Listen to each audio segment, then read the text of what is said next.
Калі б у вас была магчымасць бачыць адну лічбу над галавой кожнага, што б яна значыла? Напрыклад, колькі ў іх грошай, узрост, адсотак вашай сумяшчальнасці і гэтак далей. Як шмат яны хлусілі сёння? Оу, насамрэч дужа добра. Так ты б магла бачыць змену лічбы, калі яны схлусілі. Мая лічба, верагодна, будзе расці ў геаметрычнай прагрэсіі кожны раз, калі я буду размаўляць з кімсьці, ад каго я павінен прыхоўваць нейкую інфармацыю. Ха-ха. Бывае так, што я кажу палову праўды, потым мне даводзіцца дадаваць хлусню для дэталяў. Але гэта датычыцца толькі размоў з маімі сваякамі. З менш блізкімі людзьмі я максімальна сумленны. З табой, напэўна, весела размаўляць. Выбачаюся, проста мая сям'я турбуецца пра мяне больш, чым трэба. Я нават не магу ім шчыра сказаць, колькі прыёмаў ежы я прапусціў. Я думаю, што яны насамрэч павінны быць засмучаны тым, што ты нармальна не харчуешся. Чаму? Я дарослы чалавек. І калі ў мяне ёсць праблемы, я павінен сам іх вырашаць. Калі яны будуць ведаць пра мае праблемы, то будуць празмерна намагацца мне дапамагчы, што будзе перашкаджаць майму росту як асобы. Прынамсі, я так зараз думаю пра гэта. Таму што расстройства харчовых паводзінаў – гэта хвароба, а не недахоп характару альбо асабістая няўдача, якую вы можаце перарасці. Бро, у мяне няма расстройства харчовых паводзінаў. Чаму людзі працягваюць лічыць, што яно ў мяне ёсць?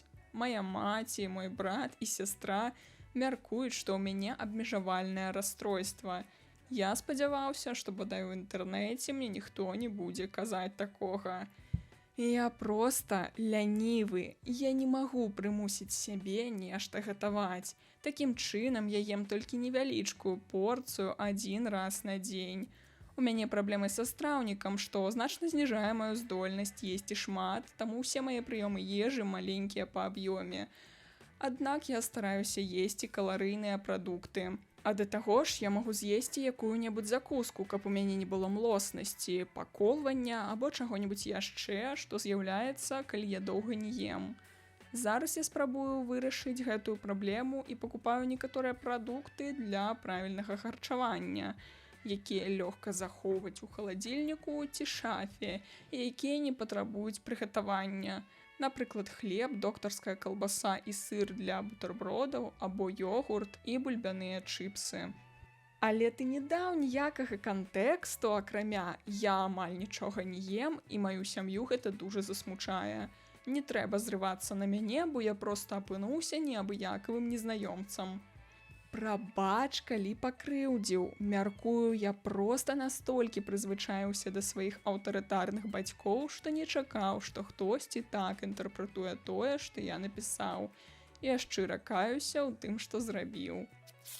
Адзнака ад 1 да 10 іх шчырасці таго, наколькі ім можна давяраць. Адсотак сумяшчальнасці. Я не змог прыдумаць нічога лепш. Я б з'ехаў з глузду. Сур'ёзна? Вось проста уявіце. З жонкай у мяне сумяшчальнасць 95%, а потым я сустракаю чалавека з 98%. Я б звар'яцеў. А я думаю, што нашмат горш тое, што ў большасці людзей у шлюбе адсотак сумяшчальнасці прыкладна 50-70, і пры гэтым яны могуць сустрэць кагосьці з 85+. Розніца ў 3% не тое, каб нешта дужа значыла. А вось калі вы маеце 60, а сустракаеце 90, о мой божа. Час жыцця. Колькі людзей яны падманулі дзеля сваёй выгады. Я думаю, было б яшчэ прышпільна, калі б у добрых людзей лічыльнік ішоў у мінус. Ачкі вопыту. Колькасць гадоў, што яны прабудуць у вашым жыцці. Уяві, ва ўсіх тваіх блізкіх 0, а потым ты сустракаеш рандомнага чала на вуліцы і бачыш 40. А потым ты падыходзіш, і яно падае да 0. Ты таксама можаш выкарыстоўваць гэта як лічыльнік часу жыцця. Тыпу, калі лічба ў тваіх жонкі, дзяцей, сяброў не вышэй за пэўную, то гэта значыць, што або ты памрэш у гэты час, або ўсё заруінеш. Як яны сябе адчуваюць? Я хачу бачыць статы шчасця. Нумар іх крэдытнай карткі. Паказчык плотнасці. Тыпу, ты хочаш бачыць, ці будуць яны плаваць або тануць у акіяне? Ну, кшталту таго, так. Бінарныя 0 і 1. Каб нават я не мог зразумець, што то значыць, і вытраціў бы купу часу на пошук тлумачэння. 0 азначае ніз, а 1 верх у кітайскай гей-культуры.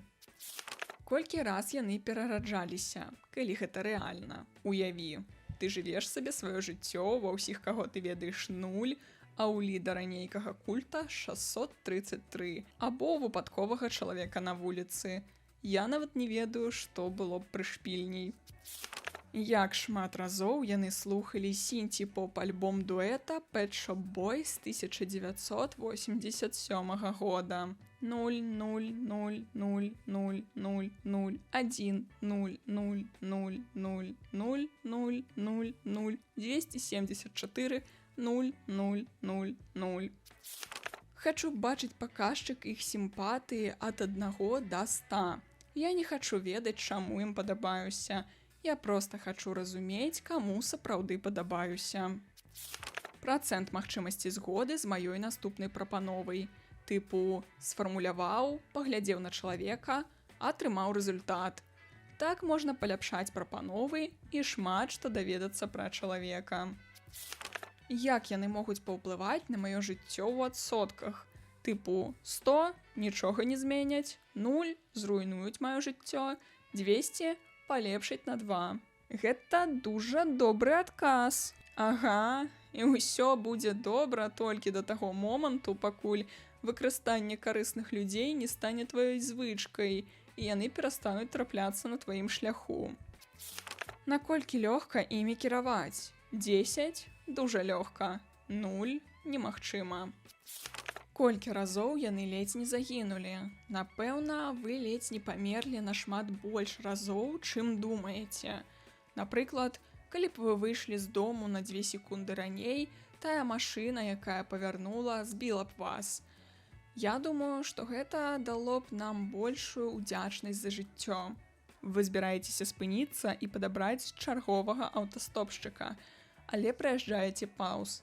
Лічба вашага спадарожніка павялічваецца. Колькасць злачынстваў, зробленых імі з прымяненнем гвалту.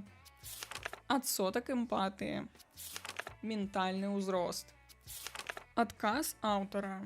Ну вось я тут так падумала, з практычнага пункту гледжання я пабрала нешта тыпу паказчыка іх бяспечнасці для мяне, ну тыпу ад 1 до 10, і тыпу вось 10 гэта небяспечна, 0 бяспечна. Вось. І ну, а з пункту гледжання такога непрактычнага, а больш вясёлага, я б, напэўна, абрала нешта тыпу працэнту сумяшчальнасці або адсоткаў сімпатыі. Вось так. Колькасць гадоў, што яны прабудуць у жывым жыцці. Бінарныя, ну, ой,